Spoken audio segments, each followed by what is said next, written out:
रामधारी सिंह दिनकर, पुरूरवा उर्वशी, अभिनव मनुष्य। देखो कितना कर पाते हैं।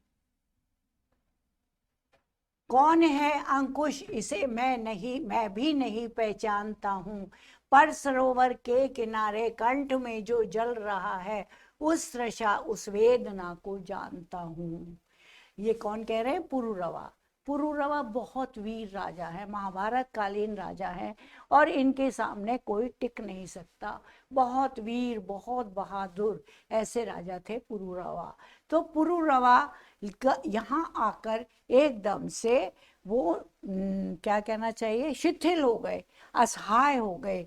तो वो अपने विषय में ये सोच रहे हैं कि मैं ऐसा कैसे हो गया, ऐसा मैं तो, मेरे से तो समुद्र भी डरते हैं, मेरे से तो पहाड़ भी डरते हैं, मैं तो सबकी वीरता के ऊपर इंद्र का वज्र को भी मैं हिला देता हूँ, हाथी घोड़े शेर सबको पछाड़ देता हूँ। तो मुझे क्या हो गया कि मैं अब अपने को असहाय महसूस कर रहा हूँ।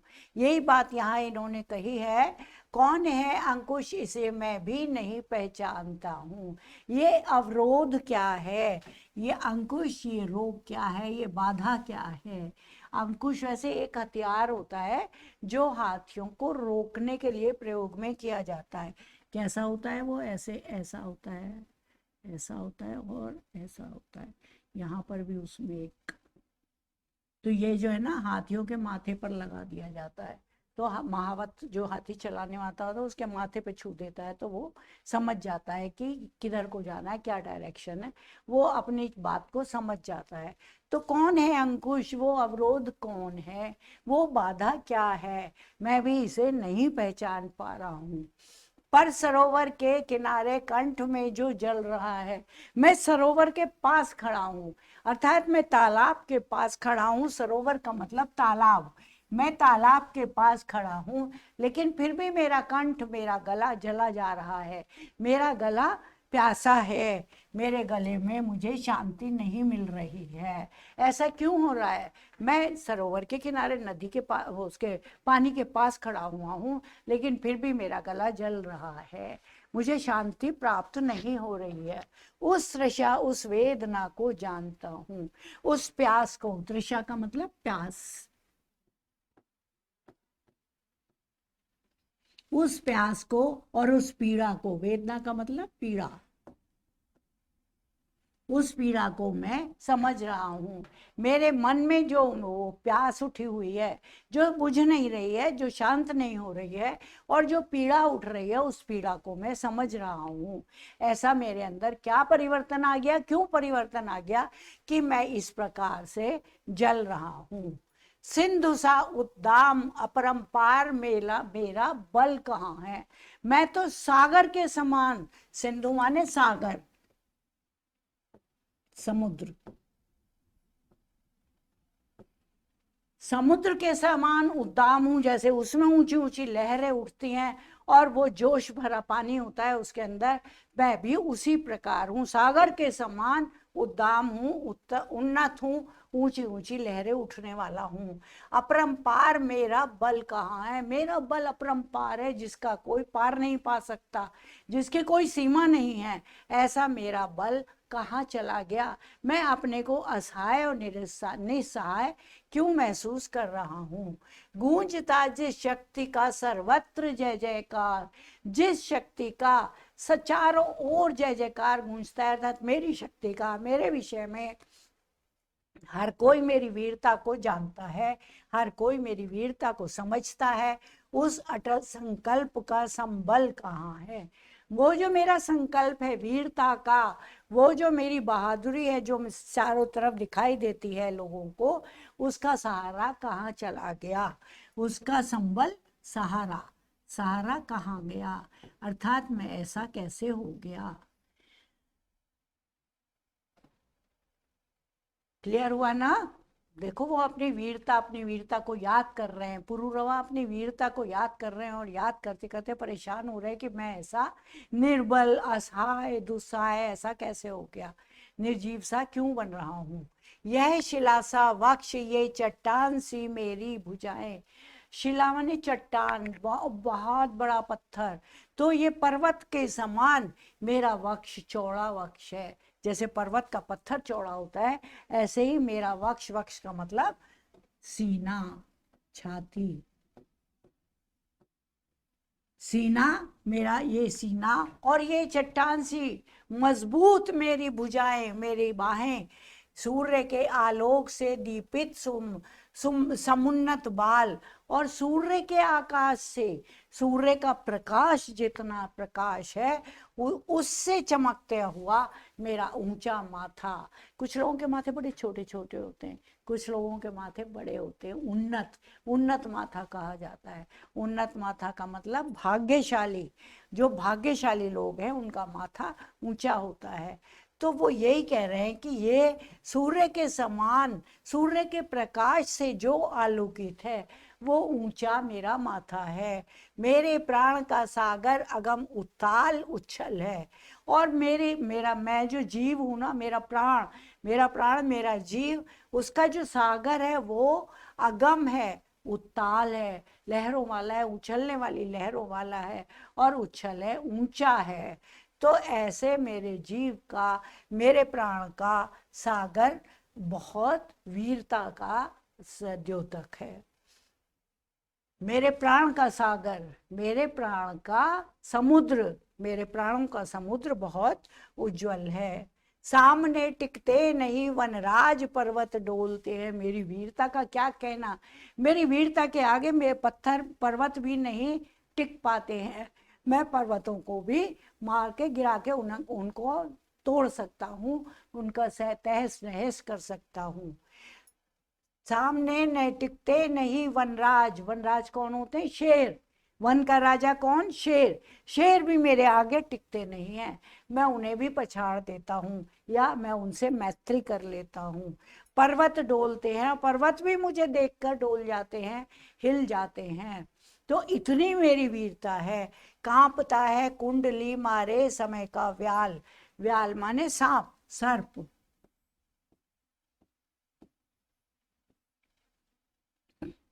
कांपता है कुंडली मारे, जैसे कोई कुंडली मारा बैठा होता है ना, तो ये समय का व्याल क्या हुआ, समय का सर्प क्या हुआ? मृत्यु। मृत्यु हर समय हर किसी के पास आती है, और हर किसी को इस बात का भय रहता है कि पता नहीं मेरी मृत्यु कब हो जाएगी, पता नहीं मेरी मृत्यु कब आ जाएगी।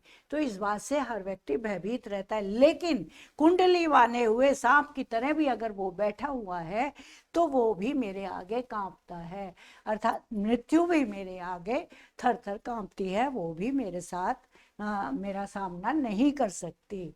मेरी बाह में मारुत गरुड़ गजराज का बल है, और मेरी बाहें, पहले क्या कहा उन्होंने, मेरी भुजाएं चट्टान के समान मजबूत है। अब क्या कह रहे हैं कि मेरी बाह में मारुत, मारुत का मतलब हनुमान, मरुत पुत्र मारुत, मरुत माने हवा, हवा के पुत्र कौन हुए? हनुमान। तो ये मारुत माने हनुमान।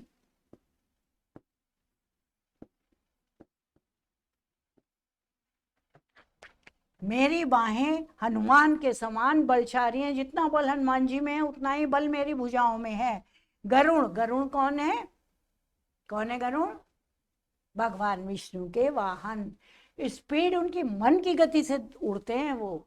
तो वो जो भगवान विष्णु के वाहन मन की गति से उड़ने वाले हैं, बहुत तीव्र गति से उड़ने वाले हैं, वो मेरी बाहों में उतनी गति है। और गजराज, गजराज कौन? हाथियों का भी राजा। हाथियों का राजा पता है कौन है? ऐरावत। किसके पास होता है वो? इंद्र के पास। इस समुद्र मंथन से निकला था ऐरावत, और वो इंद्र को दे दिया गया था, इंद्र ने ले लिया था सफेद रंग का हाथी। वो गजराज है, वो इंद्र का भी, इंद्र वो हाथियों का राजा है, वो सफेद रंग का है। तो वो उसके समान बहुत बलशाली है, बहुत बलशाली है। इंद्र उसी पर बैठकर चलते हैं। तो वो गजराज सफेद हाथी के जितना बल मेरी भुजाओं में है, मैं इतना बलशाली हूँ। मर्त्य मानव की विजय का तूर्य हूं मैं। मर्त्य मानव, जो मानव मरने, जिस मानव की मृत्यु निश्चित होती है, हर मनुष्य जिसने जन्म लिया है वो मरेगा अवश्य। तो इस प्रकार मर्त्य मानव की विजय का तूर्य हूं मैं। तूर्य का मतलब, तूर्य का मतलब, तूर्य का मतलब दुंदुभी।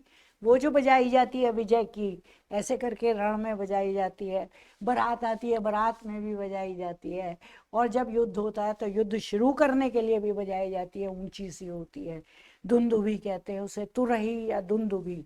तो वो तूर्य हूं मैं, वो मरणशील मानव की विजय का तूर्य हूं मैं। अर्थात मनुष्य, जो मरने वाला मनुष्य होता है, मनुष्य जिसकी एक क्वालिटी है कि उसे अवश्य मरना है, उस मनुष्य, वो मनुष्य विजय प्राप्त करता है तो उसका मैं, उसकी मैं दुंदुभी हूं। मैं उस दुंदुभी को बजाने वाला हूं, अर्थात मैं ही उसे विजय दिलाने वाला हूं और उसकी घोषणा करने वाला हूं। दुंदुभी पता है कैसे लिखते हैं?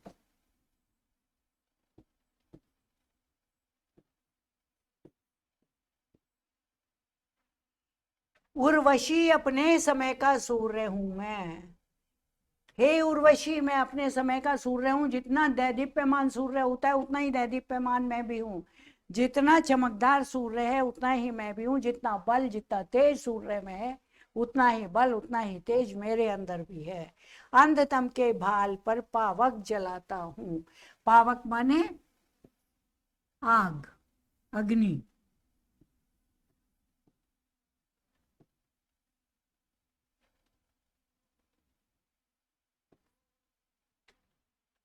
अंधतम के, अंधकार से भरे हुए, अंधे अंधकार से, अंधकार तो होता ही अंधा है भाई, उसमें दिखाई क्या देता है।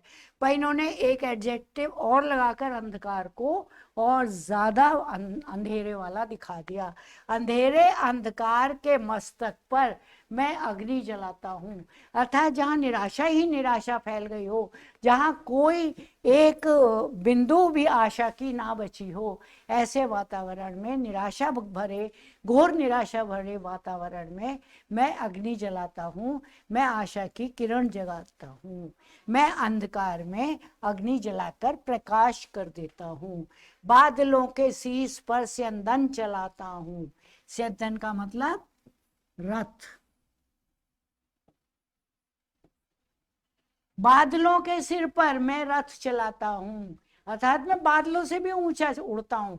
बादलों के ऊपर उड़कर मैं रथ चलाकर उन्हें भी डाउन कर देता हूँ, उन्हें भी नीचे कर देता हूँ, उनकी शक्ति को भी दबा देता हूँ। इतना बलशाली हूं मैं। लेकिन उसके बाद भी आज क्या हो गया कि मैं सरोवर के किनारे खड़ा होकर, मैं, मेरा कंठ जल रहा है, मैं प्यासा हूं और मैं परेशान हूं। ऐसी कौन सी प्यास है, ऐसी कौन सी पीड़ा है जो मेरे हृदय को मथ रही है। पर न जाने बात क्या है, लेकिन पता नहीं कि बात क्या है। पर न जाने बात क्या है, पर पता नहीं आज क्या बात है। इंद्र का आयुध पुरुष जो झेल सकता है। इंद्र का आयुध, आयुध माने शस्त्र। कौन सा शस्त्र? इंद्र का शस्त्र क्या है? वज्र।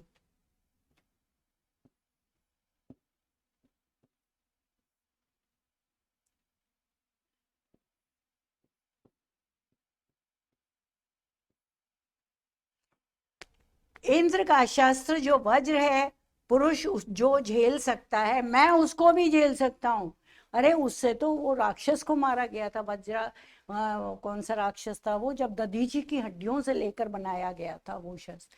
वो जो है, जब वो मर नहीं रहा था, भस्मासुर, भस्मासुर किसी से नहीं मर रहा था, सबको भस्म कर देता था, पूरे स्वर्ग पर अधिकार करना चाहता था। तो क्या हुआ कि वो सब पहुंचे भगवान विष्णु के पास। उन्होंने कहा पृथ्वी पर एक तपोबली महर्षि हैं, दधीची ऋषि हैं, उनके हड्डियों से जो वज्र बनेगा उसी से उसका वध किया जा सकेगा। उसको तोड़ने की हिम्मत उसमें नहीं है, भस्मासुर में। तब ये ब्राह्मण का वेश धारण करके नीचे आए और उनसे ऋषि दधीची से प्रार्थना की। इंद्र आए और उन्होंने ऋषि दधीची से दान में वो मांग ली, उनकी अस्थियां। ऋषि दधीची ने कहा कि अगर परोपकार के लिए मेरा शरीर काम आ रहा है तो इससे बढ़िया और क्या बात है। और उन्होंने तपस्या कर करके इतनी तपस्या करके ना अपनी हड्डियों को बहुत तपोबली बना लिया था, बहुत शक्तिशाली बना लिया था। तो उन्होंने उसी समय बैठे बैठे अपना शरीर त्याग दिया। इतनी शक्ति थी, तपोबल था, शरीर जब चाहे वो त्याग सकते थे। उनकी पत्नी ने मना किया, उनकी पत्नी ने बहुत विलाप भी किया बाद में, लेकिन उन्होंने कहा कि नहीं, ये परोपकार के लिए मुझे करना है, तो कर दिया। तो उन्होंने अपने शरीर को त्याग कर हड्डियां इनको इंद्र महाराज को दे दी थी। तब उससे वो वज्र बनाया गया था। ये वही वज्र है।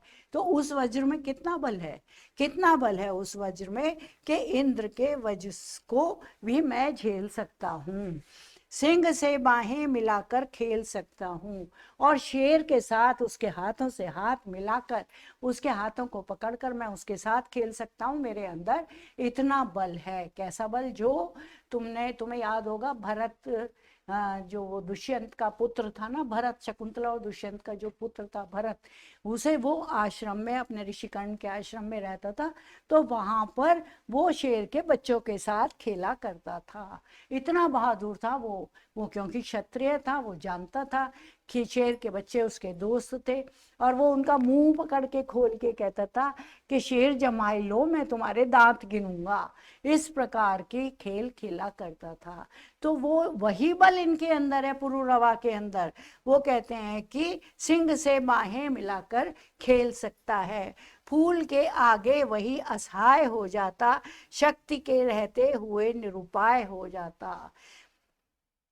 लेकिन वही व्यक्ति जिसमें इतना बल है, जिसके अंदर इंद्र के वज्र का बल है, जिसके अंदर शेर को पकड़ के उसके साथ खेलने का बल है, जिसके अंदर अंधकार में भी जो अग्नि जला देता है, और जो बादलों के ऊपर भी रथ चला देता है, जो कुंडली मारे हुए सर्प के साथ मृत्यु से भी नहीं डरता है, जिसके अंदर हनुमान जी, गरुड़ जी और हाथियों का, ऐरावत हाथी का बल है, वो इतना वीर पुरुष फूल के आगे वो असहाय हो जाता है।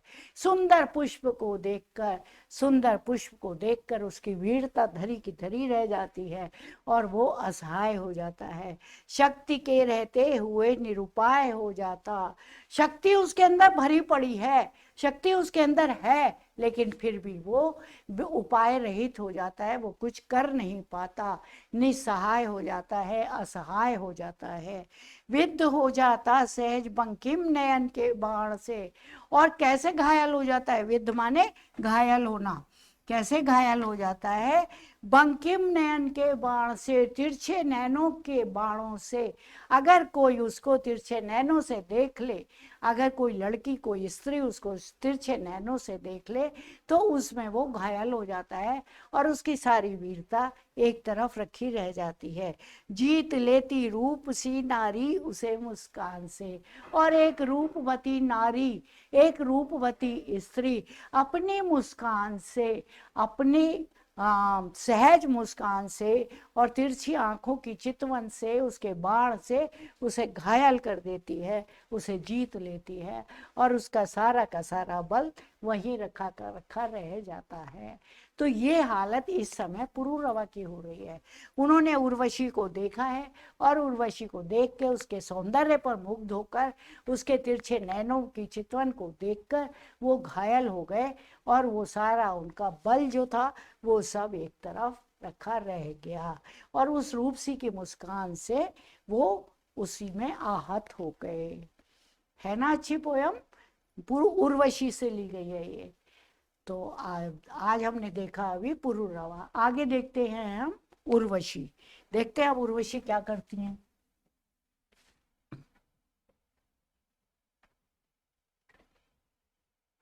उर्वशी सेकंड पार्ट इसका।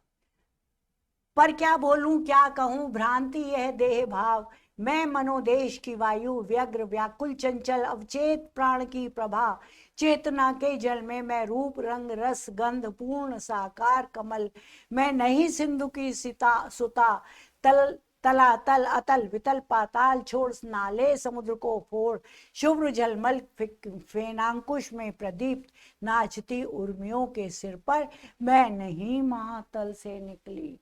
मैं कौन हूँ? मैं उर्वशी हूँ। उर्वशी कौन है?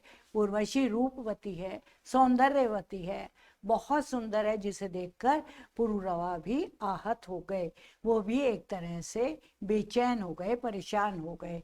तो वो बताती है कि मैं कौन हूँ, पर क्या बोलूँ, मैं क्या बोलूँ कि मैं कौन हूँ, क्या कहूँ, मैं अपना क्या परिचय दूँ आपको कि मैं कौन हूँ। भ्रांति है देह भाव, ये जो मेरा देह भाव है ना, देह माने शरीर, ये जो मेरा शरीर दिखाई दे रहा है ना, ये सिर्फ एक भ्रांति है। भ्रांति का मतलब भ्रम, ये सिर्फ एक भ्रम है। ये जो मेरा रूप सौंदर्य आपको दिखाई दे रहा है, ये जो मेरा शरीर आपको दिखाई दे रहा है, ये सिर्फ एक भ्रम है, क्योंकि ये नश्वर है, क्योंकि ये संसार नश्वर है, यहाँ सब कुछ समाप्त हो जाता है, यहाँ शाश्वत कुछ नहीं है, सदैव रहने वाला, चिरकाल तक रहने वाला कुछ नहीं है, ये एक भ्रांति मात्र है। मैं मनोदेश की वायु व्यग्र, मैं मनोदेश की कल्पना की, मन की कल्पनाओं की, मनोदेश की वायु व्यग्र व्यग्र, मैं तेज वायु हूँ, मैं मेरे मतलब कि दिमाग में चलने वाले, मस्तिष्क में चलने वाले विचारों की तेज वायु हूँ, व्याकुल हूँ, चंचल हूँ, व्याकुल बेचैन रहने वाली, और चंचल हूँ, एक जगह पर टिकती नहीं हूँ, आज यहाँ तो कल वहां, इस प्रकार मैं चंचल होकर घूमती रहती हूँ। मैं रूप रंग रस गंध पूर्ण साकार समा कमल, मैं नहीं सिंधु की सुता। मैं रूप की, सौंदर्य की, रंग की, श्वेत वर्ण की, रस की, मेरा और मेरी जो गंध है वो, अपूर्ण साकार कमल, कमल के समान साकार हूँ। जिस प्रकार कमल के अंदर रूप रस गंध और सब रूप रंग रस गंध होता है, उसी प्रकार मैं भी कमल के समान साकार हूँ। हमारी इंद्रियां क्या हैं? 5 चीजें, 5 ज्ञानेंद्रियां होती हैं, मालूम होगा ना आपको? क्या? 5 ज्ञानेंद्रियां और 5 कर्मेंद्रियां। तो ये 5 ज्ञानेंद्रियों का जो प्रभाव है, रूप रस गंध, ये सब उसी का प्रभाव है। तो रूप रंग रस गंध, ये सब जो हमारे इंद्रियों के द्वारा प्रकट होता है, अनुभव होता है, जिस पर हम बंधे चले जाते हैं, जिस पर हम आगे खींचे चले जाते हैं, उनको कंट्रोल नहीं कर पाते हैं, उसी का मैं कमल के समान सुंदर पुष्प हूँ। और मैं नहीं सिंधु की सुता, सिंधु माने सागर, अभी पहले भी आया था ना, सुता, सुता माने पुत्री।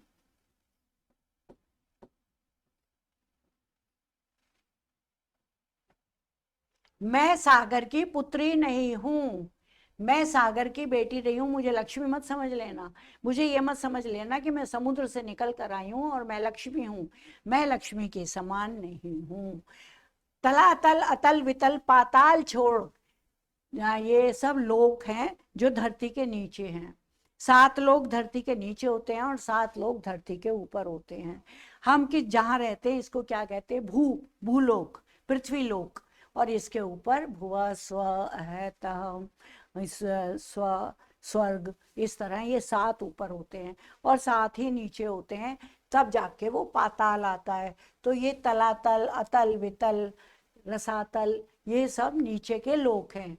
तो इन सब लोकों को छोड़कर और नाले और समुद्र को फोड़कर, नालों में से नहीं निकली, समुद्र में से नहीं निकली, मैं फोड़कर शुभ्र झलमल फेनांकुश में प्रदीप्त सफेद झिलमिलाती हुई झागों से भरी हुई लहरों में से निकलकर, चमकती हुई लहरों में से निकल कर, नाचती हुई लहरों के ऊपर मैं महातल से नहीं निकली हूँ।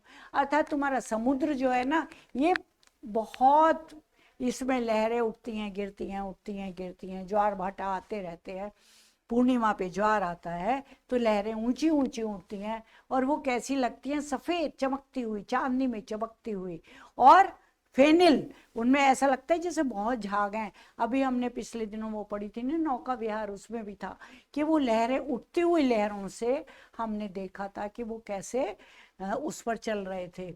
तो वही झलमल फेनांकुश में चमकती हुई, नाचती हुई लहरों के ऊपर, उर्मी माने लहरें, लहरों के सिर पर मैं नहीं महातल से निकली, मैं जमीन फोड़ के नीचे पाताल लोक से उससे ऊपर महातल से नहीं आई हूँ।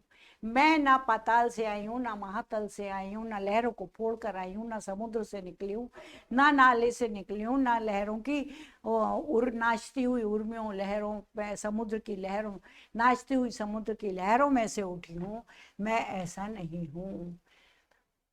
तो फिर ये है कौन? पुरूरवा परेशान हो गए और फिर सोचते हैं कि ये कौन है। वो आगे बोलती है, मैं नहीं गगन की लता, मैं आकाश की लता भी नहीं हूँ। आकाश की लता का क्या मतलब हुआ भाई? आकाश गंगा। आकाश गंगा में जो अनेकों तारे, अनेकों आकाश गंगाएं इस ब्रह्मांड में व्याप्त है, तो मैं उन आकाश गंगाओं में से किसी भी गंगा से नहीं निकली हूँ। तारकों में पुलकिता फूलती हुई, तारों में खुश होकर, पुलकित होकर, खुश होकर, और फूलती हुई, खुश होकर, खुश प्रसन्न होती हुई मैं नहीं आई हूँ। मैं मैं नहीं व्योमपुर की बाला। व्योमपुर का मतलब आकाश, व्योम माने आकाश, और आकाश नगर कर दिया, आकाशीय नगर। मैं आकाशीय नगर की बाला भी नहीं हूँ, मैं आकाश गंगा से उतरी हुई रूप सी सौंदर्यवती बाला भी नहीं हूँ। मैं तारों से निकलती हुई, खुश होकर निकलती हुई, प्रसन्न चित्त मुद्रा में रहती हुई बाला भी नहीं हूँ। विधु की तनया चंद्रिका संग, पूर्णिमा सिंधु की परम उज्ज्वल आभा तरंग, मैं नहीं किरण के तारों पर झूलती हुई भू पर उतरी। कितनी सारी बातें कह दी उर्वशी ने। देखो कि विधु की तनया, विधु बने चंद्रमा,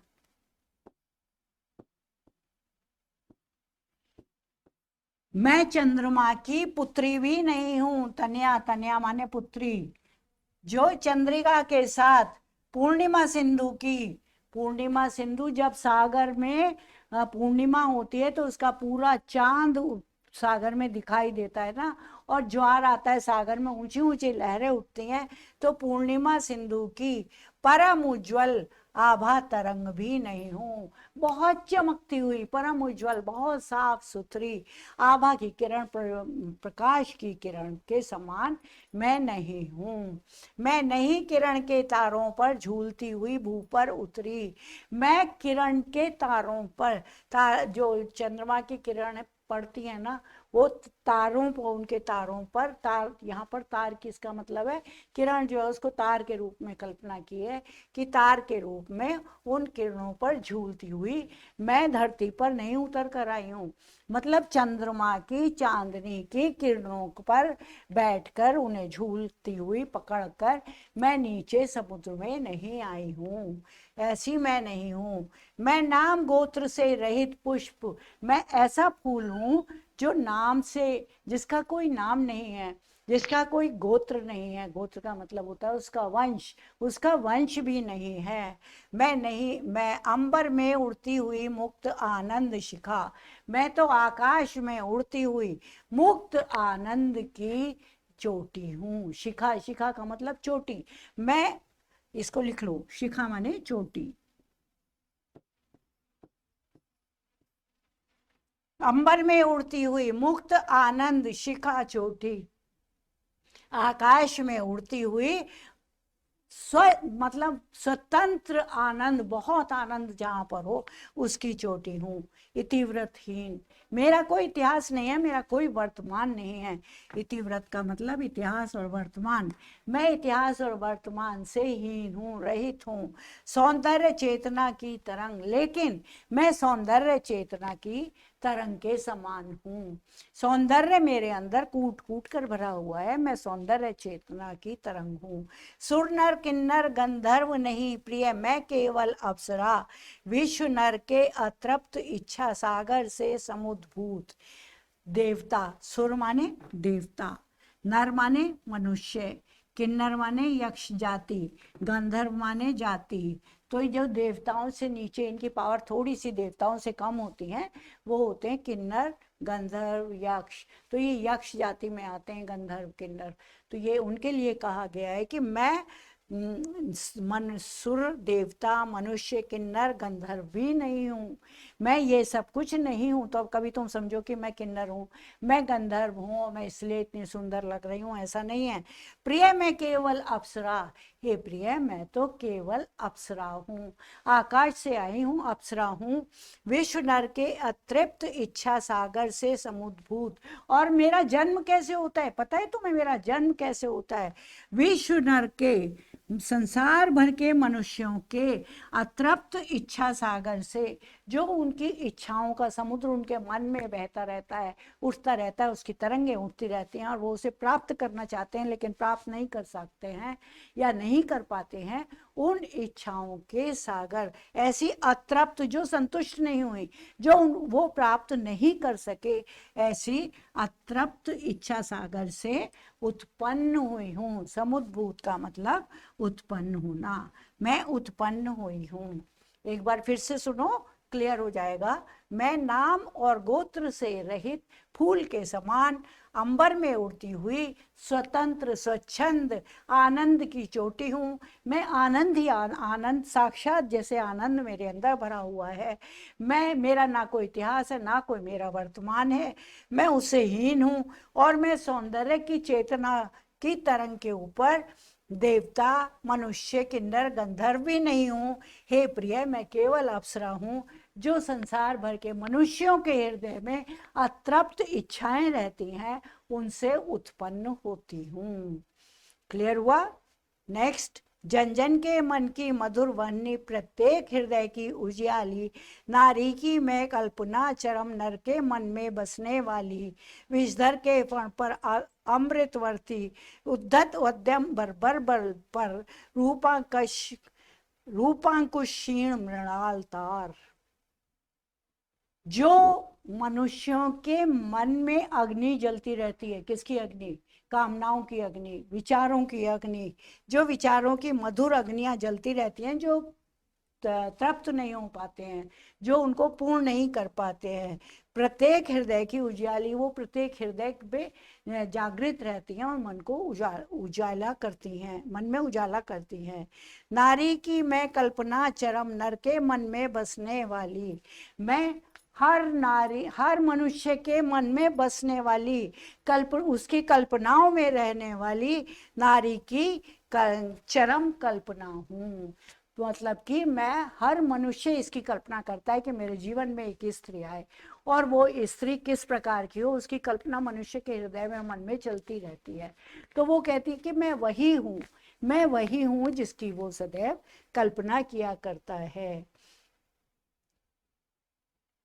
वर्णी माने अग्नि, और विषधर के फण पर अमृत वर्ती, जैसे विषधर माने सर्प, सर्प के फन के ऊपर अमृत की बत्ती जलती रहती है। एक उसका फन होता है, फन के ऊपर एक छोटी सी बत्ती सफेद रंग की, उसका इस प्रकार का कोई वो होता है साइन, इस प्रकार की वो हमें दिखाई देती है। तो वो अमृत वर्ती हूँ, उद्धत अद्यम बर्बर बल पर रूपांकुश क्षीण मृणाल तार, जो सदैव तैयार रहती है, अदम में बर्बर, जिसे रोका नहीं जा सकता, और जो बर्बर बल पर, बहुत अधिक बल के ऊपर रूप का अंकुश लगाकर, क्षीण मृणाल के तार के ऊपर, जैसे वो मृणाल कमल नाल होती है उसको मृणाल कहते हैं, तो कमल नाल के ऊपर जिसे वो कमजोर कर देती है, कमजोर कमल नार के तार के ऊपर मैं रूपांकुश, रूप का अंकुश लगाए हुए एक बर्बर बल के समान, मैं सांप के अमृतवर्ती के समान रहती हूँ।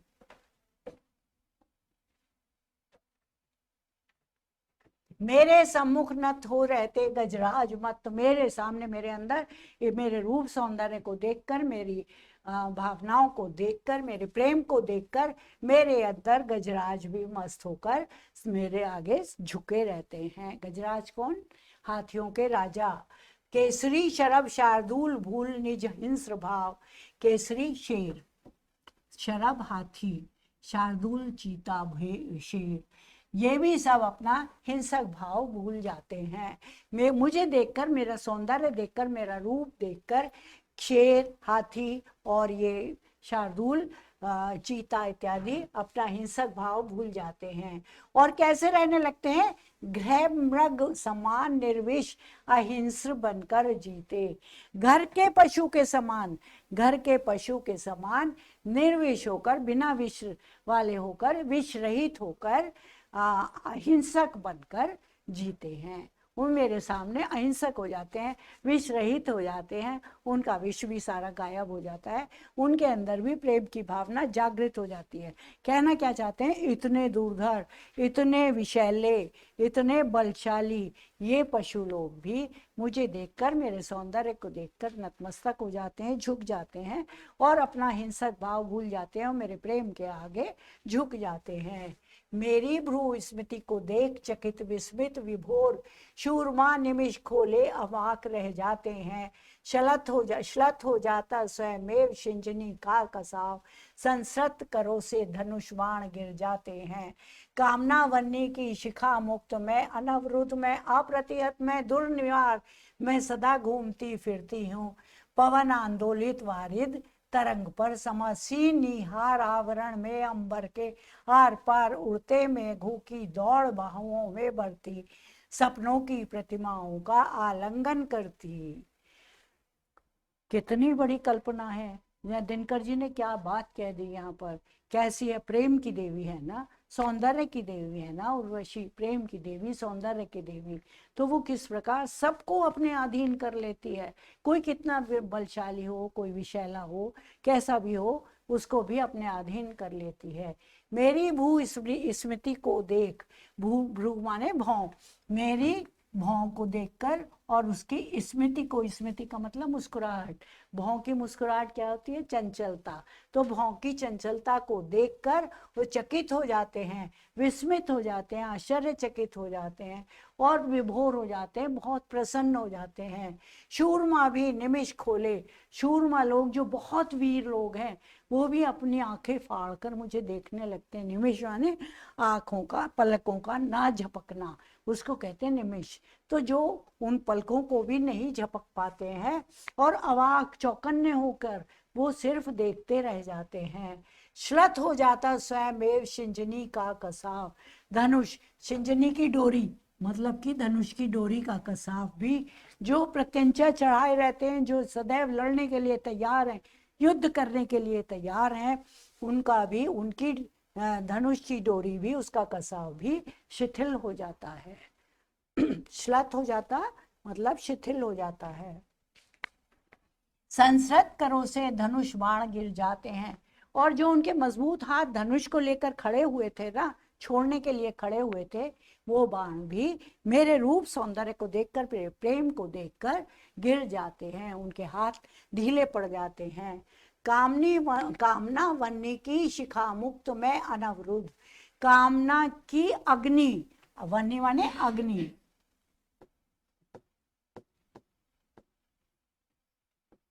कामना की अग्नि की शिखा से, चोटी से मुक्त, मेरे अंदर कोई कामना की अग्नि नहीं जलती है, मैं उसकी चोटी से मुक्त हूँ और मैं अनवरुद्ध हूँ, मुझे कोई रोक नहीं सकता।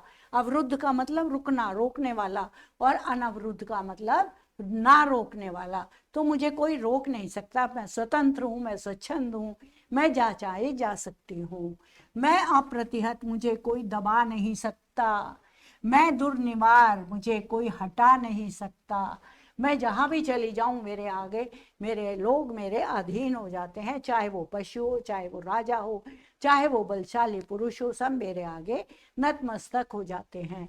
मैं सदा घूमती फिरती हूँ, मैं एक जगह स्थिर नहीं रहती हूँ, मैं हमेशा इधर उधर घूमती फिरती हूँ। क्यों? क्योंकि मैं अप्सरा हूँ।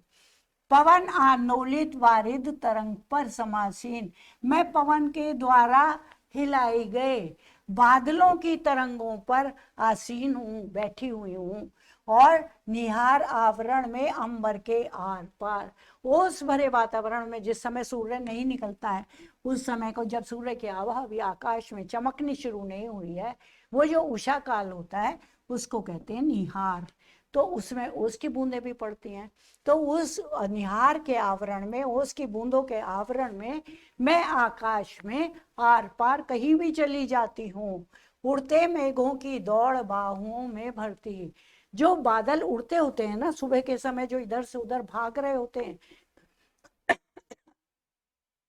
मैं मेघों की दौड़ को अपनी बाहुओं में, अपने भुजाओं में भर लेती हूँ, उनका भी आलिंगन कर लेती हूँ। वो भी मेरी मर्जी के बगैर नहीं चल पाते हैं।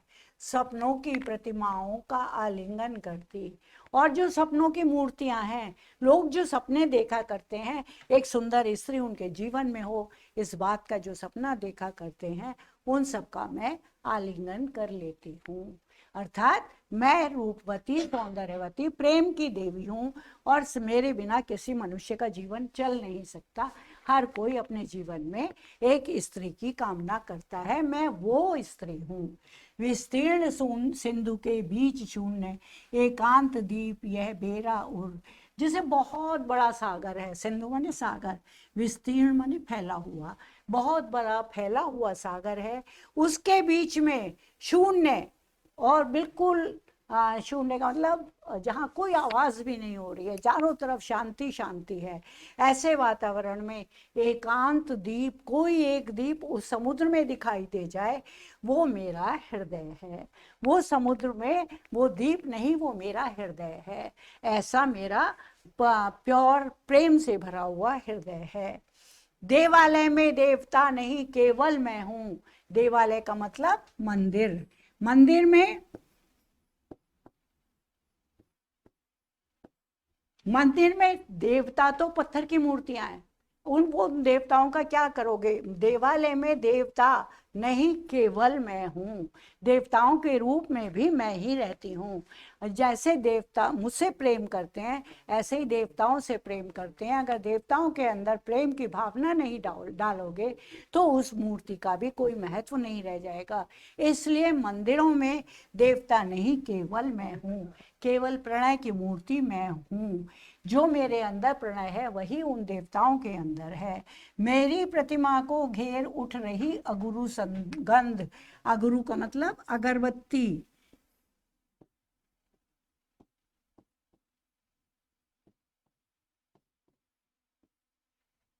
मेरी प्रतिमा को घेर, मेरी प्रतिमा, मेरी मूर्ति को घेर कर, और उसमें जो प्रणय की भावना जब तुम डाल देते हो तो फिर अगरबत्ती की खुशबू उड़ने लगती है।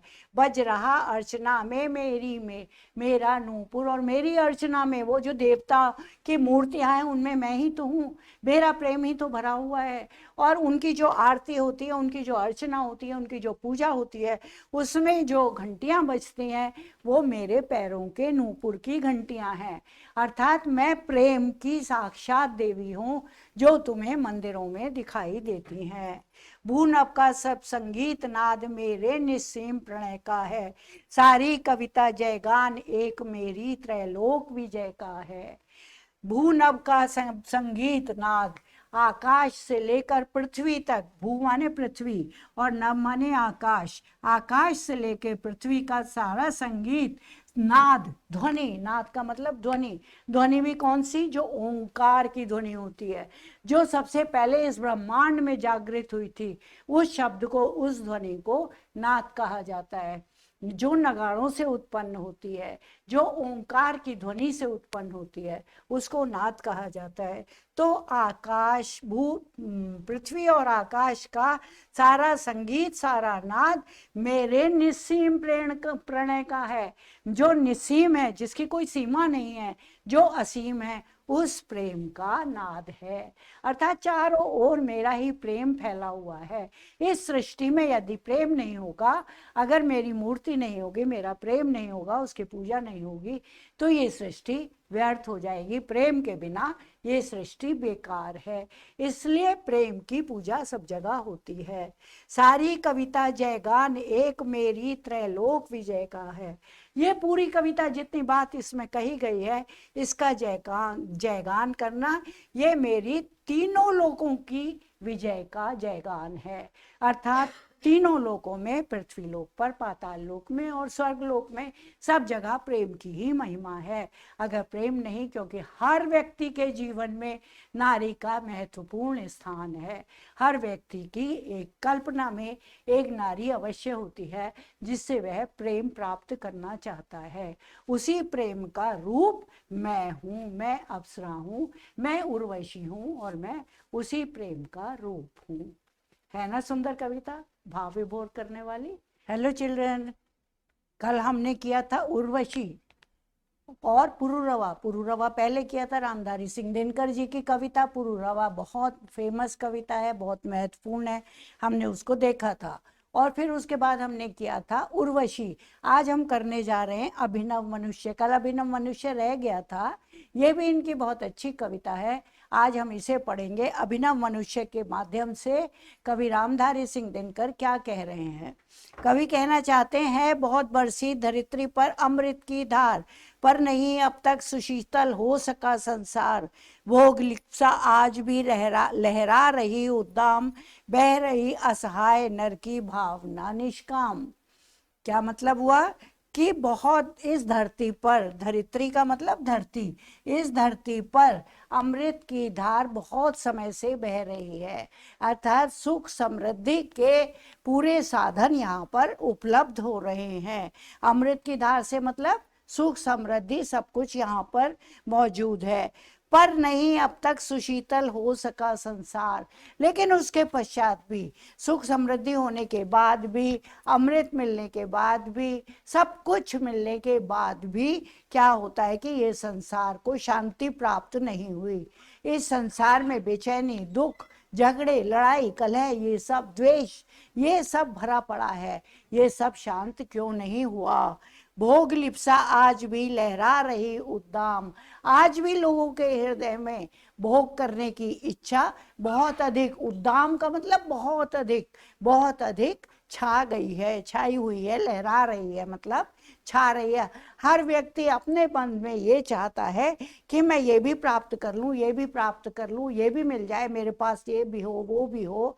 सारे साधन जो उपलब्ध हैं इस संसार में वो सब मेरे पास आ जाए। इस प्रकार की भावना लोगों के हृदय में आ रही है। बह रही असहाय नर की भावना निष्काम।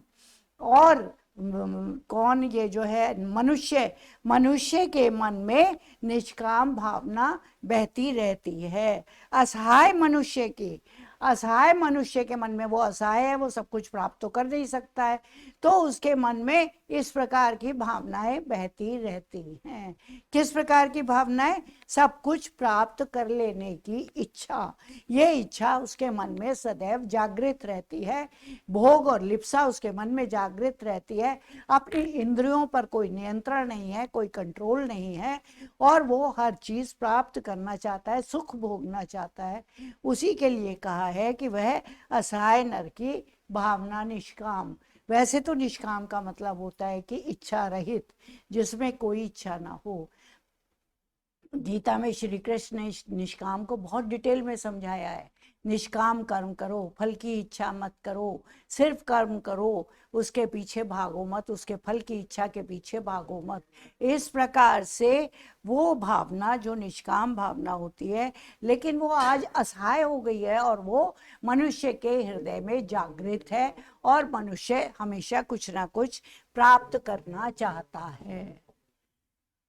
भीष्म हो अथवा युधिष्ठिर, या कि हो भगवान, बुद्ध हो कि अशोक, गांधी हो कि यीशु महान, सिर झुका सबको, सभी को श्रेष्ठ निश्चय मान, मातृवाचिक ही उन्हें देता हुआ सम्मान, दग्ध कर पर को स्वयं भी भोगता दुखदा, जा रहा मानव चला अब भी पुरानी राह। चाहे भीष्म पितामह हो, भीष्म पितामह के बारे में जाना होगा, नाम सुना होगा आपने। महाभारत के सबसे बड़े पात्र रहे हैं भीष्म पितामह, उन्हें पितामह कहा जाता है। उनकी प्रतिज्ञा बहुत फेमस है। उन्होंने अपनी संतान ना होने देने के लिए अविवाहित रहने की प्रतिज्ञा की थी। उस प्रतिज्ञा को भीष्म प्रतिज्ञा कहा जाता है, और उनका नाम भी भीष्म था। वैसे ये गंगा पुत्र थे, शांतनु के, राजा शांतनु के पुत्र थे, लेकिन इन्होंने शादी ना करके अपनी दूसरी माता के बच्चों को सिंहासन पर बैठने का अवसर दिया। ये त्याग था इनका, ये बहुत बड़ा त्याग था जो इन्होंने लोगों को दिया, इसीलिए इनका बहुत महत्व है। भीष्म हो अथवा युधिष्ठिर, या कि हो भगवान या युधिष्ठिर हो, सत्य धर्म पर चलने वाले पांडवों में श्रेष्ठ भ्राता, सबसे बड़े भ्राता धर्मराज के पुत्र, कुंती के पुत्र ये युधिष्ठिर, जो सदैव गलत मार्ग पर चलते ही नहीं, सीधे सीधे मार्ग पर चलते हैं लेकिन फिर भी गलती कर देते हैं। या कि हो भगवान अथवा स्वयं ईश्वर हो, बुद्ध हो, भगवान बुद्ध भी ईश्वर के ही अवतार थे जिन्हें ज्ञान प्राप्त हुआ और उन्होंने वो ज्ञान सारे संसार को दिया। उन्होंने कहा ना, अपो दीपो भव, अपने दीपक आप बनो, ऐसा भगवान बुद्ध की शिक्षा है। अपो दीपो भव, खुद ज्ञान प्राप्त करो और खुद उस पर चलो, उसका अनुसरण करो, किसी के बताए रास्ते पर आकर बहको मत।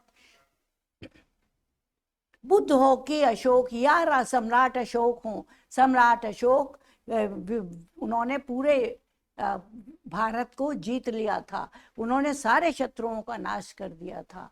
और इतनी हिंसा होने के बाद उनके मन में क्या जागृत हुआ? अहिंसा की भावना। उनके मन में इतनी लाशें जब रण क्षेत्र में बिछी देखी उन्होंने, तो उनका मन एकदम हट गया, विचलित हो गया और करुणा का भाव आ गया और उन्होंने बुद्ध धर्म को, बौद्ध धर्म को अपना लिया और उन्होंने अहिंसा का मार्ग अपना लिया और प्रतिज्ञा कर ली कि अब मैं शस्त्र नहीं उठाऊंगा। इससे पहले इन्होंने अपनी विजय पताका लहराई चारों ओर, तो वो थे सम्राट अशोक। गांधी तो आधुनिक युग के ही हैं, महात्मा गांधी, सब उनको महात्मा गांधी के नाम से जानते हैं। अहिंसा का उन्होंने भी आचरण किया, उन्होंने भी अहिंसा का मार्ग अपनाया। गांधी हो कि यीशु महान, या जीसस प्रभु यीशु हो, वो भी, यीशु ने भी क्या किया, कितने अत्याचार सहे, उनको सूली पर लटका दिया गया और उस भारी सूली को वो अपने कंधे पर लाद कर वहां से वहां तक पैदल चले, लेकिन अपने सिद्धांतों से नहीं हटे। वो भी अपने को ईश्वर का पुत्र बताते हैं, वो ईश्वर पुत्र थे और उन्होंने समाज की भलाई के लिए समाज की बुराइयों को अपने ऊपर ले लिया, अत्याचार सहते हुए सूली पर लटक गए, लेकिन उन्होंने अपने सिद्धांत, अपना पथ नहीं छोड़ा। तो ऐसे यीशु, जिससे कि ईसाई धर्म प्रचलित हुआ, ये है यीशु। तो सिर झुका सबको, सभी को श्रेष्ठ निज से जान, सबके आगे नतमस्तक होकर, ये सब महान पुरुष हैं। कौन कौन महान पुरुष हैं? भीष्म है, युधिष्ठिर हैं, बुद्ध हैं, भगवान स्वयं हैं, बुद्ध हैं, और गांधी हैं, अशोक हैं, और ये यीशु हैं। इन सब के सामने अपना सिर झुकाकर प्रणाम करते हैं, हम इन सबको सम्मान देते हैं। और श्रेष्ठ निज से मान, अपने से श्रेष्ठ मानकर, निज का मतलब अपना, अपने से श्रेष्ठ मानकर इन्हें हम सम्मान देते हैं। लेकिन होता क्या है, सच्चाई में क्या होता है? मात्रवाचिक ही उन्हें देता हुआ सम्मान। मनुष्य क्या कर रहा है आजकल कि सिर्फ वाचिक, वाचना के द्वारा, वाचना का मतलब शब्दों के द्वारा, सिर्फ शब्दों के द्वारा हम उन्हें सम्मान देते हैं, अच्छे अच्छे भाषण देते हैं, अच्छे अच्छे शब्दों का प्रयोग करते हैं। महात्मा गांधी के सामने उनके सम्मान में हम कुछ बोल देते हैं, भगवान बुद्ध के सम्मान में हम कुछ बोल देते हैं, लेकिन उन पर अमल नहीं करते हैं। मंच से उतरे, भाषण दिया, अच्छे शब्दों का प्रयोग किया और नीचे उतर आए और फिर अपने कार्यों में गलत सही जैसे भी कार्य कर रहे हैं उसमें लग गए। तो इस प्रकार हम सिर्फ वाचिक रूप से, वाचिक होकर ही उन्हें हम सम्मान दे रहे हैं, आचरण में नहीं उतार रहे हैं। दग्ध कर पर को स्वयं भी भोगता दुखदार, दूसरों को दग्ध कर रहा है, दूसरा पर माने दूसरा, दूसरे को दग्ध कर रहा है, जला रहा है, स्वयं भी भोगता दुखदा। और इस प्रकार का आचरण करते हुए मनुष्य खुद भी दुख और परेशानियों को झेल रहा है, कष्टों को झेल रहा है। अर्थात इतने लोगों को याद तो करता है, महान पुरुषों को याद तो करता है, उन्हें सम्मान कह देता है। मंच पर देखते हो बड़ी बड़ी फोटो लगा दी जाती हैं, उन पर मालाएं पहना दी जाती हैं, उन पर बुके रख दिए जाते हैं। अभी महात्मा गांधी के लिए जाओ तो राजघाट पे तुम्हें सब कुछ वहां पर दिखाई देगा, सम्मान किया जाएगा, लेकिन उसको आचरण में उतारने वाले कोई बिरले ही होंगे। तो इस प्रकार दूसरों को, पर को, दूसरों को जला रहे हैं और स्वयं भी दुख भोग रहे हैं, कष्ट भोग रहे हैं। जा रहा मानव चला अब भी पुरानी राह, मानव अब भी अपनी पुरानी राह पर चल रहा है। वही जो मन में ईर्ष्या द्वेष कलह की भावना है उस पर अमल कर रहा है और उसी रास्ते पर चलते हुए आज भी उसके विचारों में कोई सुधार नहीं हुआ, उसके विचारों में कोई अच्छी बातें नहीं आई, अपना आचरण उसने नहीं सुधारा, पुरानी राह पर ही आज तक चल रहा है। आज नेक्स्ट, आज की दुनिया विचित्र नवीन, प्रकृति पर सर्वत्र है विजयी पुरुष आसीन, है बधे नर के करों में वारी विद्युत भाप, हुक्म पर चढ़ता उतरता है पवन का ताप, है नहीं बाकी कहीं व्यवधान, लांग सकता नर सरित गिरि सिंधु एक समान, शीश पर आदेश कर अवधार्य प्रकृति के सब तत्व करते हैं मनुष्य के कार्य, मानते हैं हुक्म मानव का महावरुणेश, और करता शब्द गुण अंबर वह संदेश, नव्य नर की मुष्टि में विकराल, है सिमटते जा रहे प्रत्येक क्षण दिक्काल।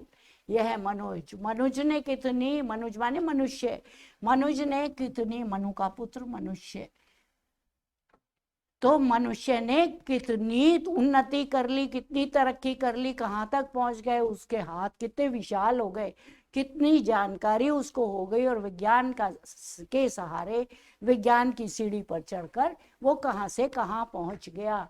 कैसे? आज की दुनिया विचित्र नवीन, आज की दुनिया बड़ी विचित्र है और बहुत नवीन है। क्यों? वहां पर नए नए साधन उत्पन्न हो गए, इसलिए वो नवीन है। प्रकृति पर सर्वत्र है विजयी पुरुष आसीन, और इस प्रकृति पर जो ईश्वर द्वारा प्रदत्त है, ये प्रकृति में क्या आता है? सूर्य चांद सब प्रकृति में आते हैं, ये पेड़ पौधे फूल फुलवारी खेत खलिहान सब प्रकृति में आते हैं, ये पेड़, ये खाने, ये नदियाँ, ये सब प्रकृति में आती हैं। इस सब प्रकृति को, प्रकृति पर सर्वत्र है विजयी पुरुष आसीन, विजय प्राप्त कर ली है, पुरुष ने विजय प्राप्त कर ली है और उस पर आसीन हो गया है। आसीन का मतलब स्थित हो गया है, बैठ गया है, मतलब सब चीजों पर विजय प्राप्त करके उस पर वो उसने कहना चाहिए अपनी इच्छा शक्ति के अनुसार कार्य कर रहा है बंधे नर के करों में वारी विद्युत भाप, मनुष्य, नर माने मनुष्य, मनुष्य के करों माने हाथों में, मनुष्य के हाथों में वारी, वारी माने जल, जल, विद्युत, विद्युत माने बिजली, और भाप, भाप माने वाष्प जो अग्नि से उत्पन्न होती है। तो इस प्रकार जल, बिजली, भाप, यानी बिजली, सब चीज को नर के हाथों में बंधा हुआ है। मनुष्य ने अपने हाथों में उनका कंट्रोल ले लिया है। ईश्वर द्वारा प्रदत्त चीजों को विज्ञान का सहारा लेकर मनुष्य ने अपने हाथों से में नियंत्रण कर रख लिया है। हुक्म पर चढ़ता उतरता है पवन का ताप, पवन माने वायु, वायु की गर्मी, ताप माने गर्मी, वायु की गर्मी भी, वायु का टेम्परेचर, टेम्परेचर को कहते हैं ताप, तो वायु का टेम्परेचर भी मानव के हुक्म के अनुसार घटता और बढ़ता रहता है। पहले जमाना था जब वायु में गर्माहट, ग्रीष्म ऋतु में गर्म हवा चलती थी, शीत ऋतु में ठंडी हवा चलती थी, और लेकिन आज मनुष्य ने इसको अपने हाथों में कर लिया, अपने वश में कर लिया, अपने हुक्म के अनुसार। किस प्रकार? एसी चल रहे हैं, हीटर चल रहे हैं, आपको अगर गर्म हवा आ रही है तो आप ठंडी हवा प्राप्त कर सकते हैं, आपको ठंड लग रही है तो आप हीटर ऑन करके गर्म हवा ले सकते हैं। इस प्रकार गर्म और ठंडे सारे ताप मनुष्य ने अपने हाथ में कंट्रोल कर लिए हैं। है नहीं बाकी कहीं व्यवधान, कहीं भी कोई रुकावट नहीं है। व्यवधान का मतलब रुकावट, कोई व्यवधान नहीं है। लिखें,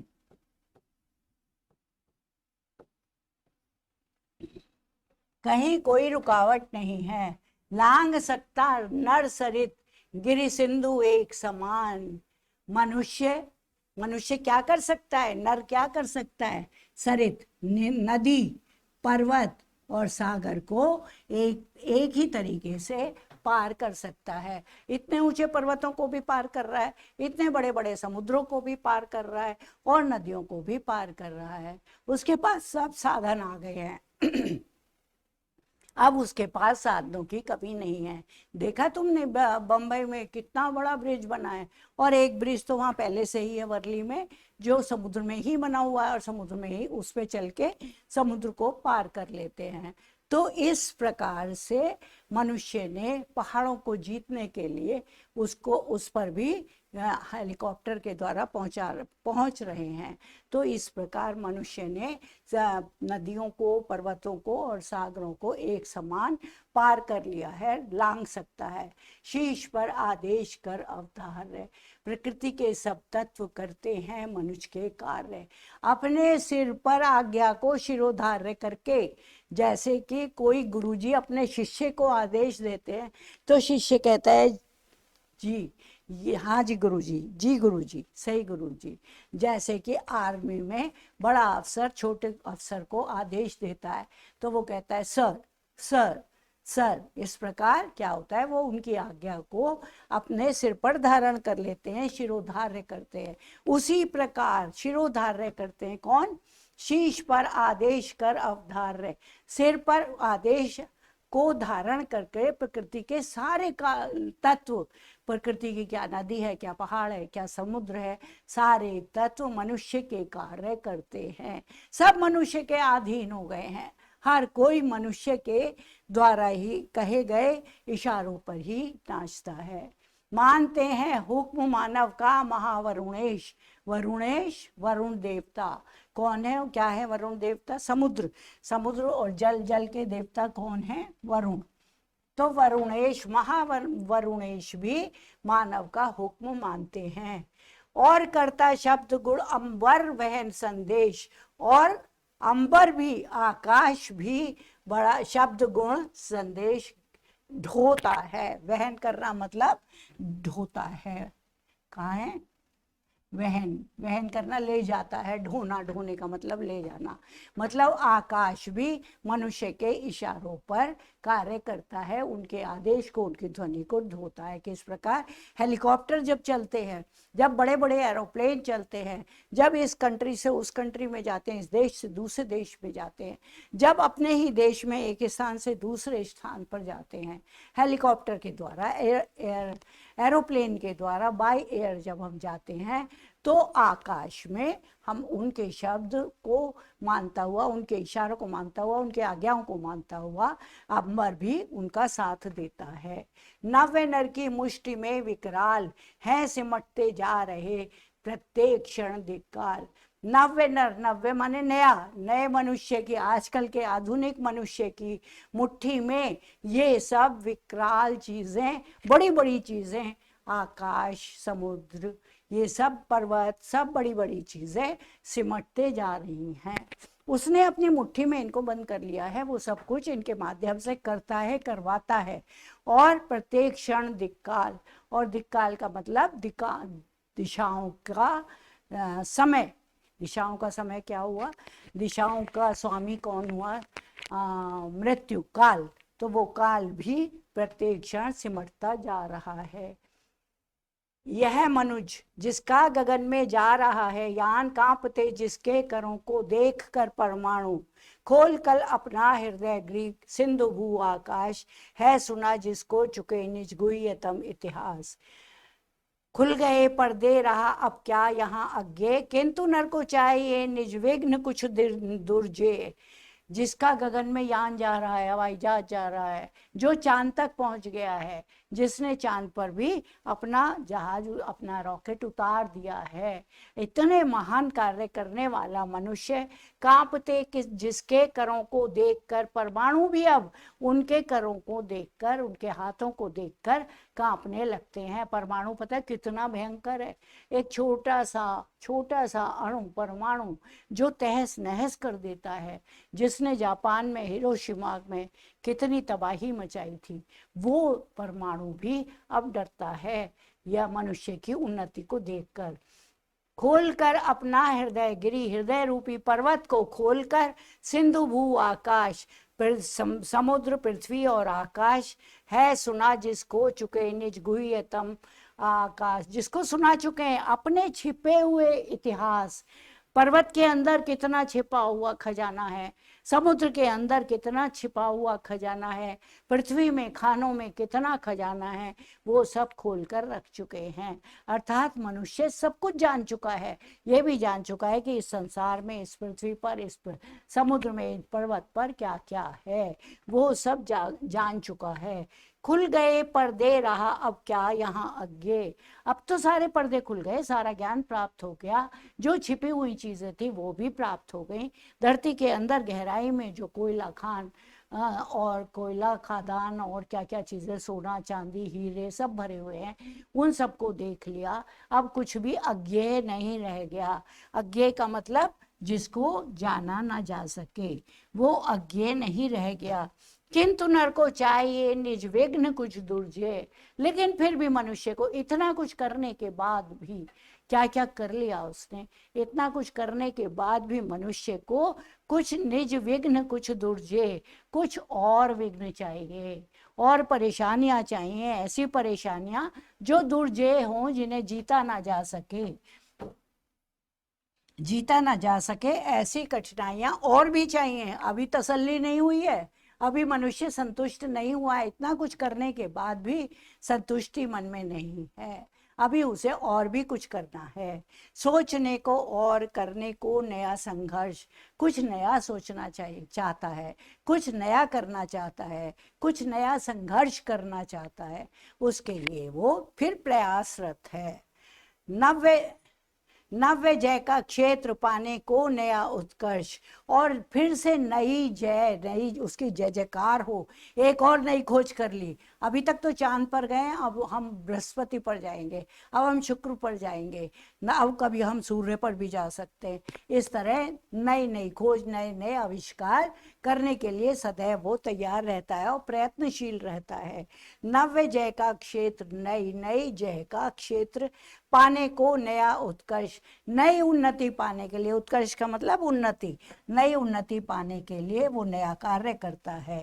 पर धरा सुपरीक्षिता विश्लिष्ट स्वाद विहीन, यह पड़ी पोथी न दे सकती प्रवेग नवीन, लेकिन ये पृथ्वी सुपरीक्षिता है, अच्छी प्रकार से देखी गई है। परीक्षित का मतलब जिसकी परीक्षा की जा सकी हो, और सुपरीक्षित का मतलब जिसकी बहुत अच्छे तरीके से परीक्षा ली जा चुकी हो। ऐसी धरती की परीक्षा, अच्छी परीक्षा ली जा चुकी है।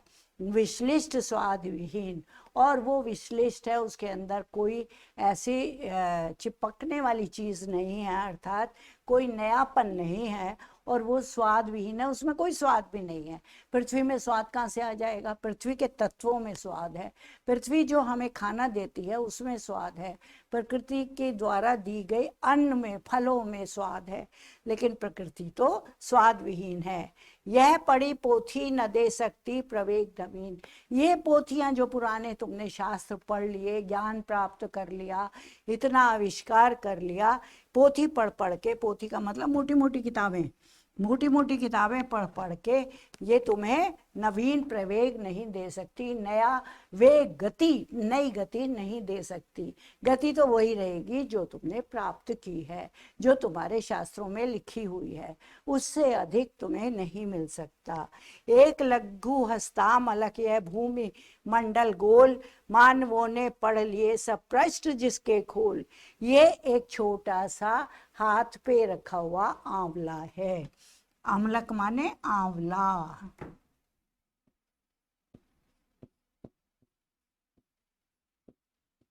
ये पृथ्वी क्या है? गोल है ना, तो दूर से ये गोल छोटी सी गेंद जैसी दिखाई देती है, बॉल जैसी दिखाई देती है। तो कवि ने क्या कल्पना कर ली यहाँ पर कि हाथ पे रखे हुए एक छोटे आंवले के समान, आंवला आजकल आना शुरू हो गया है ना, वो छोटा सा होता है, गोल गोल होता है, बालों के लिए बड़ा फायदेमंद होता है, आंखों के लिए बहुत लाभकारी है। तो वो आंवले के समान ये भूमंडल गोल गोल दिखाई देता है। ये भूमंडल गोल है, हाथ पर रखे हुए आंवले के समान ये भूमिमंडल गोल है। मानव ने पढ़ लिए सब पृष्ठ जिसके खोल, और मनुष्यों ने इस पृथ्वी के सारे इसका सारा ज्ञान पढ़ लिया है। इसके पृष्ठ खोल खोल कर, परत खोल खोल कर इसके बारे में सब कुछ जान लिया है। ले नहीं सकती कहीं रुक एक पल विश्राम, नहीं, किंतु नर प्रज्ञा सदा गतिशालिनी उद्दाम, लेकिन नर की प्रज्ञा, प्रज्ञा माने बुद्धि, मनुष्य की बुद्धि,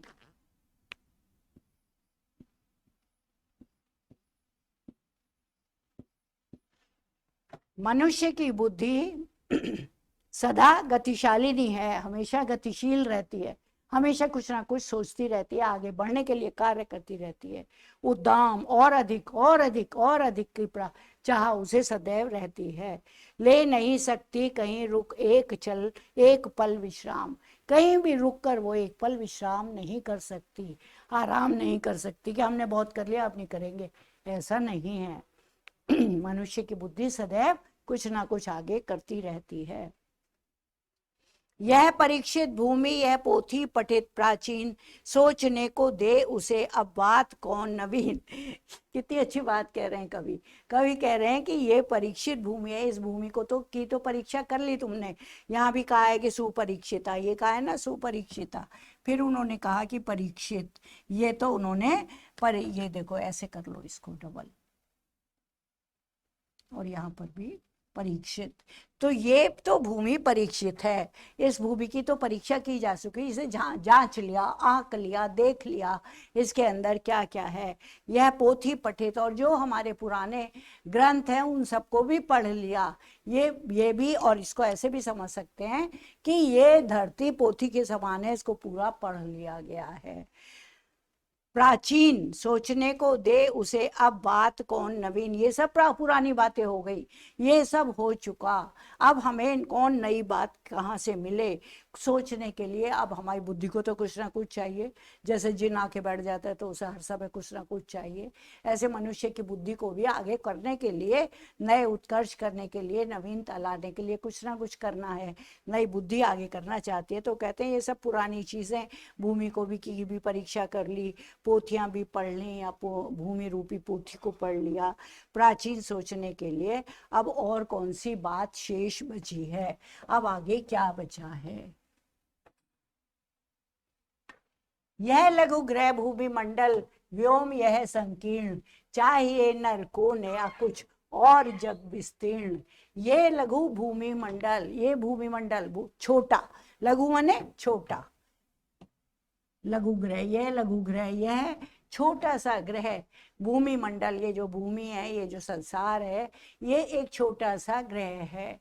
व्योम यह संकीर्ण, और यह आकाश भी सिमटा हुआ, जबकि आकाश विशाल विशाल है, विस्तृत है, आकाश को कभी छोटा कह ही नहीं सकते, लेकिन कवि लोगों की मानसिकता को जब बताते हुए कहते हैं कि ये आकाश भी उन्हें छोटा लगता है, संकीर्ण लगता है, सिकुड़ा हुआ लगता है। चाहिए नर को नया कुछ और जग विस्तीर्ण, मनुष्य को और फैला हुआ जग चाहिए, और नई नई चीजें चाहिए, और नया चाहिए, कुछ नवीनता चाहिए, कुछ नयापन चाहिए, कुछ नई नई चीजें चाहिए।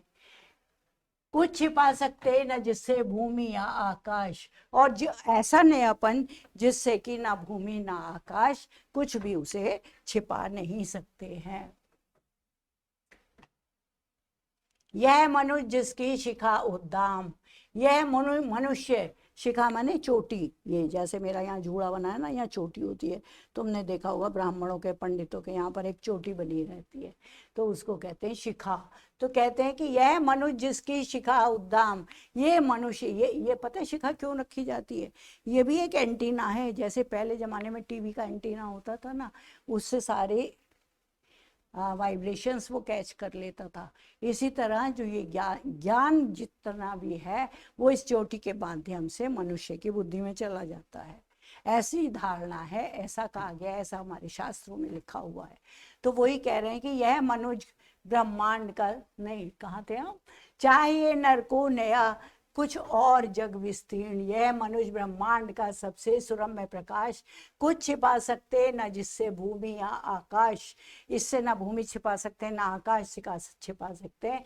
ये ब्रह्मांड का सबसे सुरम्य, अच्छा, सुंदर सुंदर प्रकाश इसको चाहिए।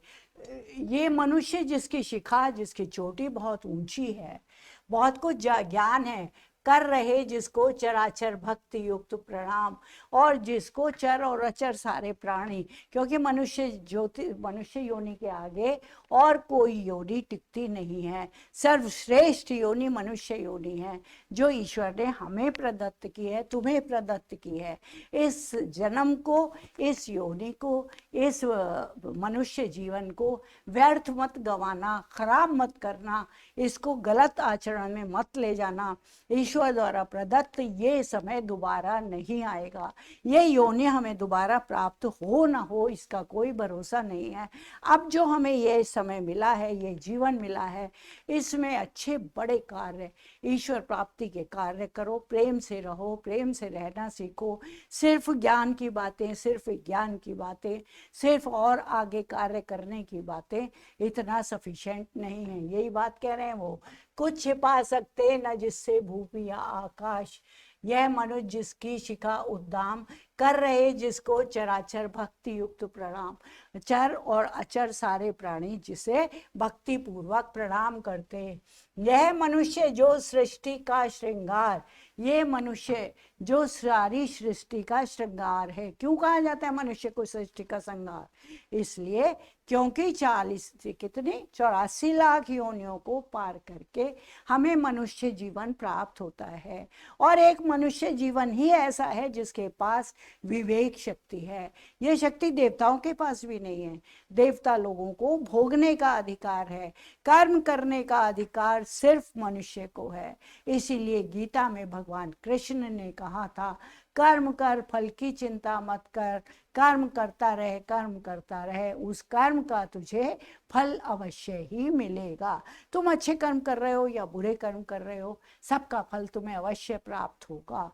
तो इसी प्रकार यहाँ पर वो कह रहे हैं कि ये सब लोग इन्हें भक्ति से युक्त होकर प्रणाम करते हैं।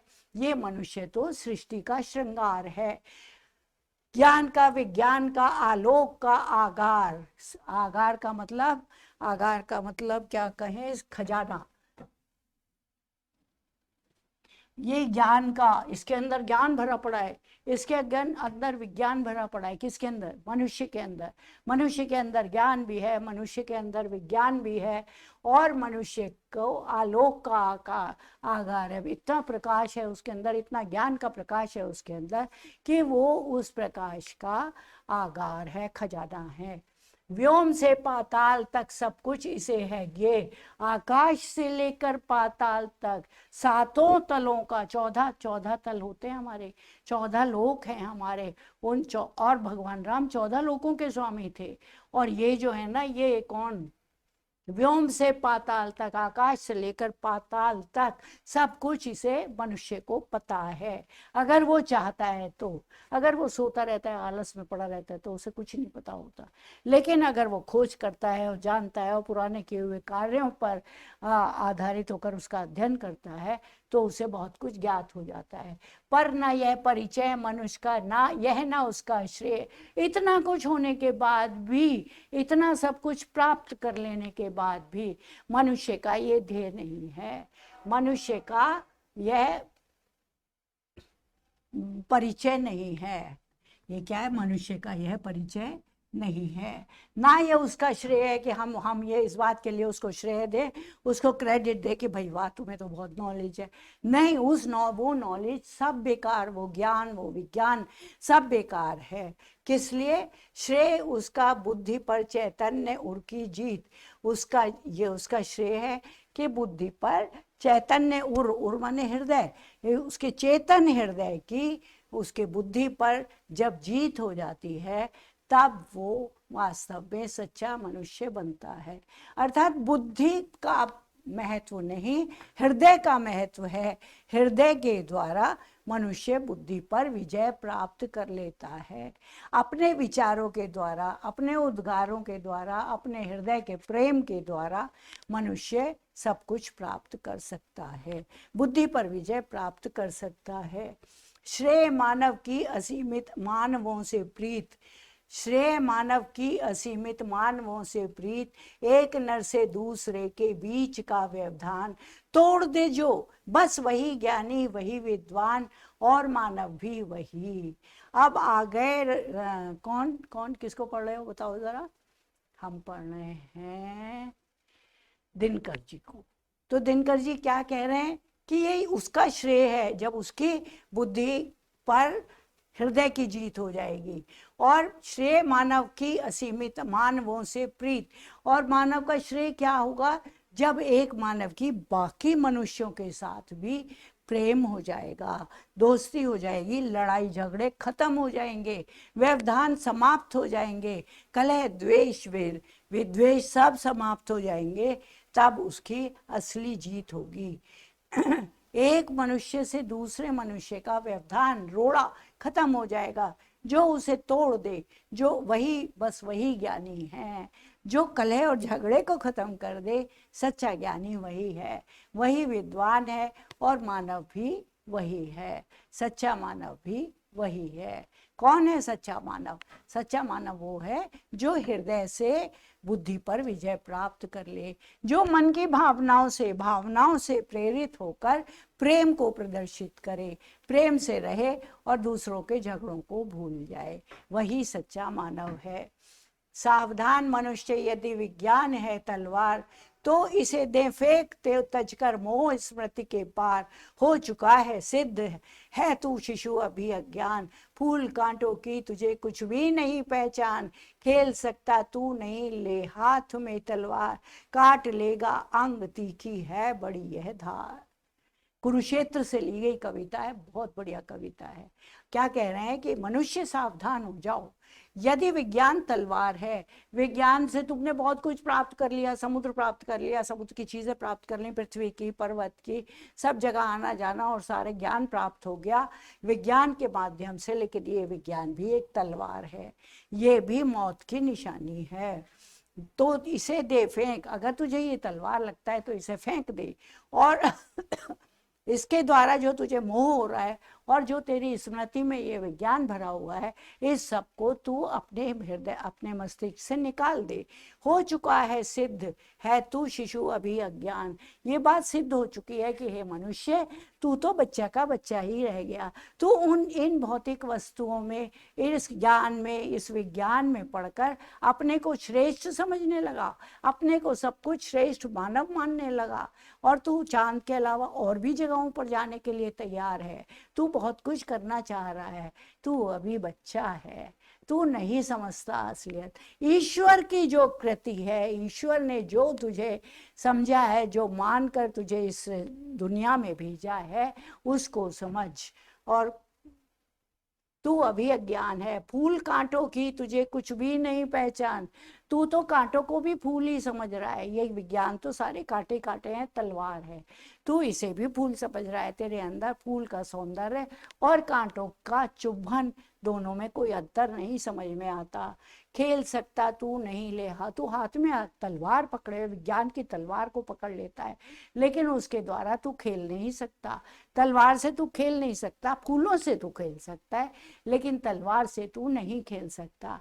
अपना अंग काट लेगा, इसकी यह धार बहुत तीखी होती है, बहुत तेज होती है, उससे तेरे हाथ पांव कट जाएंगे, उंगली कट जाएगी, कुछ भी अनिष्ट हो सकता है।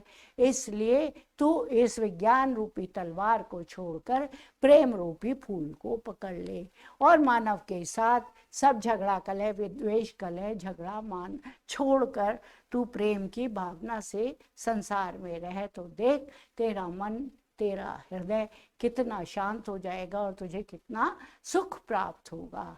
इन भौतिक वस्तुओं को प्राप्त करने में क्या सुख है, जो सुख तुझे प्रेम और शांति से मिलेगा। ये है इस कविता का भाव, क्या कि हृदय की भावना के द्वारा बुद्धि पर विजय प्राप्त करना बहुत जरूरी है। कुरुक्षेत्र। ये आज पूरा हुआ रामधारी सिंह दिनकर जी की कविताएं। अब हम आगे फिर पढ़ेंगे। अभी हैप्पी लर्निंग।